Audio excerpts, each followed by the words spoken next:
Londres, l'ambassadeur chinois Liu Xiaoming a abordé la question de l'unité du monde face à la pandémie de Covid-19. La bataille en cours est la preuve vivante que les pays du monde appartiennent à une seule et même communauté avec un avenir commun. Dans la lutte contre la pandémie, la coopération est l'arme la plus efficace si la communauté internationale veut remporter la victoire finale sur le virus.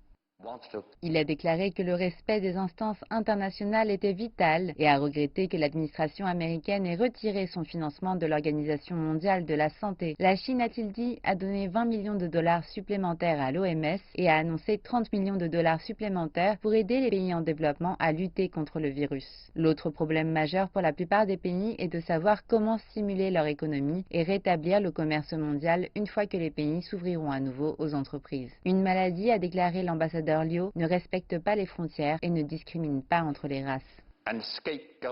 Blâmer un bouc émissaire est une chose futile.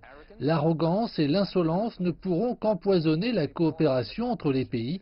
Associer délibérément le virus avec une région spécifique, politiser la question de la santé publique et stigmatiser un pays spécifique vont à l'encontre du bon sens et de la morale.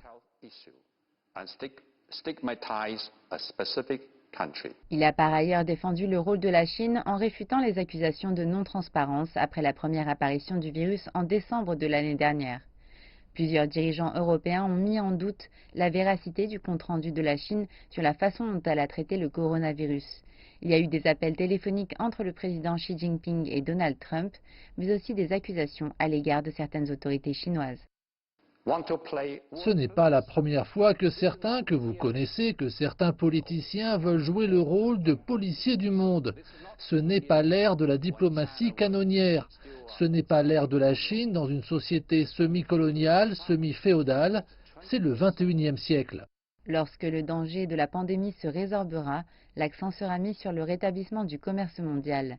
Le salon de l'importation et de l'exportation de la Chine se déroulera en ligne, tout comme l'exposition internationale d'importation plus tard cette année, qui selon Liu créera d'énormes possibilités commerciales pour le monde.